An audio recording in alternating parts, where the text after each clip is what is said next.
All right, in this video, I want to talk about the fall from the golden age because this is something people are talking about a lot. Where we have Golden Dawn there as president, and they talk about this golden age and bringing back the golden age, and we're coming into this new golden age.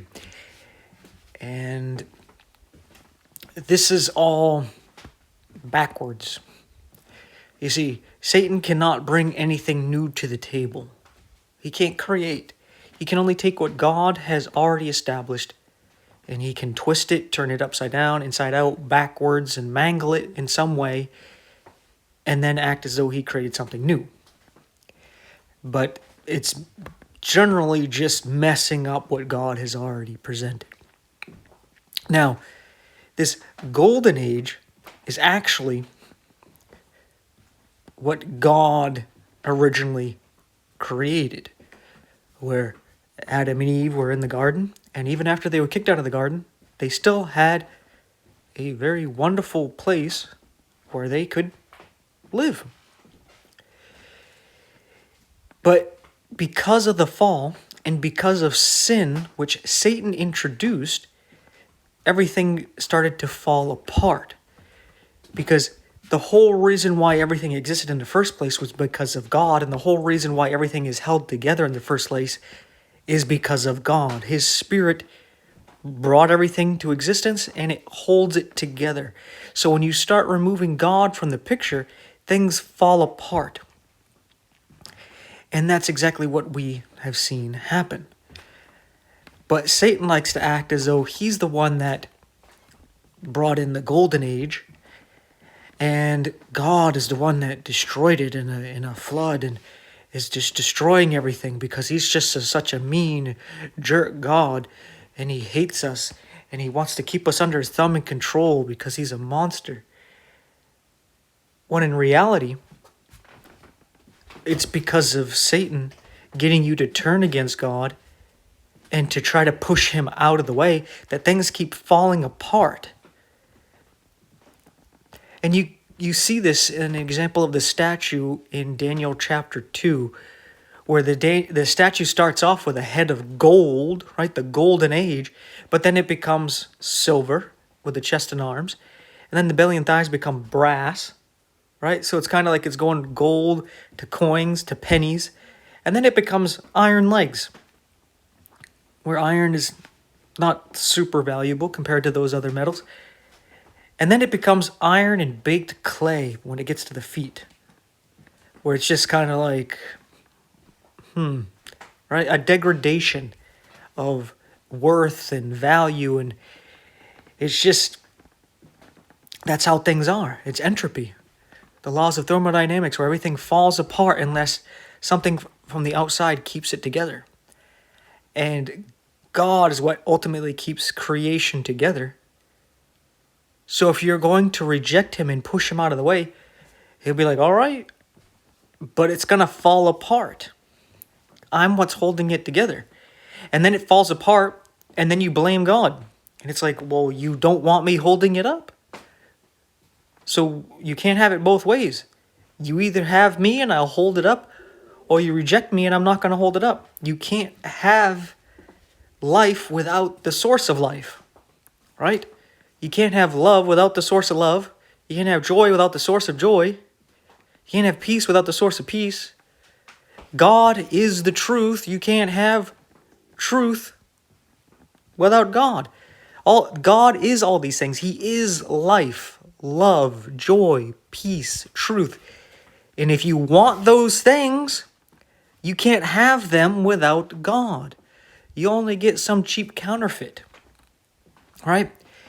Instead of actually having life, you have this perpetual dying,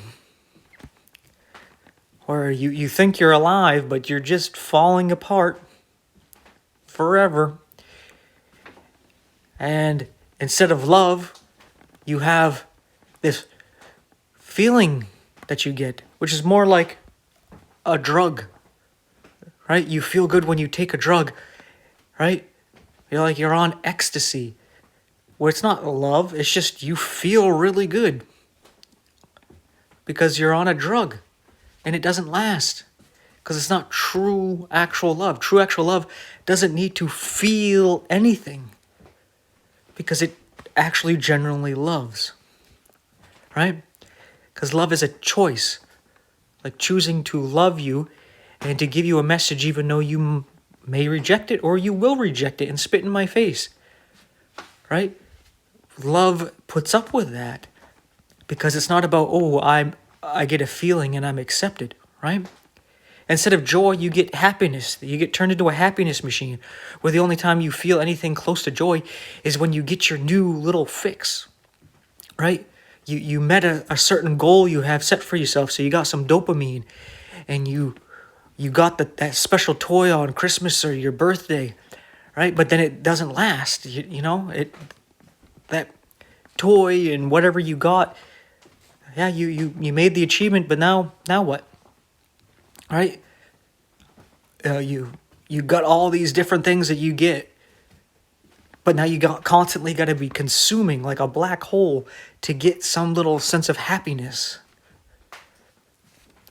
which you take in replacement of actual true joy, where joy, you're fine with the world falling apart around you, you're still fine because you got joy, you got God. Instead of truth, you obviously have a lie. You just make up whatever you want.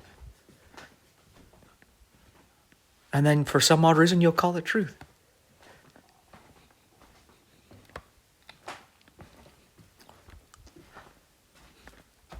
So, with that being said, that's that. That's the true fall from this golden age.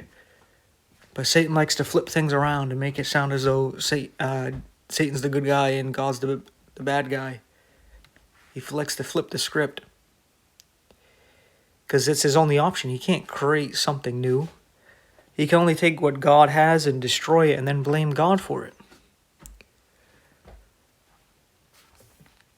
So with that being said, don't forget to do what Isaiah said and seek the book of the Lord out and read it. Put in line upon line and precept upon precept. And doing what Paul said and studying that word. Showing yourself approved unto God, rightly dividing the word of truth. Doing what John said and keeping that word, preserving it. And keeping it so that God will keep you from the hour of temptation which come upon all them that dwell on the earth. And then Jesus will never be able to tell you do err, not knowing the scriptures. And if you enjoyed this content and you want to make sure this stuff gets out to other people, please like, subscribe with the bell icon, share the video, share the channel, interact in the comment section, and pray that God will get the message out to who it needs to get out to, and that he would watch over us and protect us and provide for all of us as born-again believers until he comes and gets us, which looks like it's really soon. And with all that being said, if you want to help out some more because you're able to, there's 4 ways you can donate to the ministry in the info description box if you so choose. So thank you very much for watching. Take care, and I will see you in the next one. May God bless you and yours.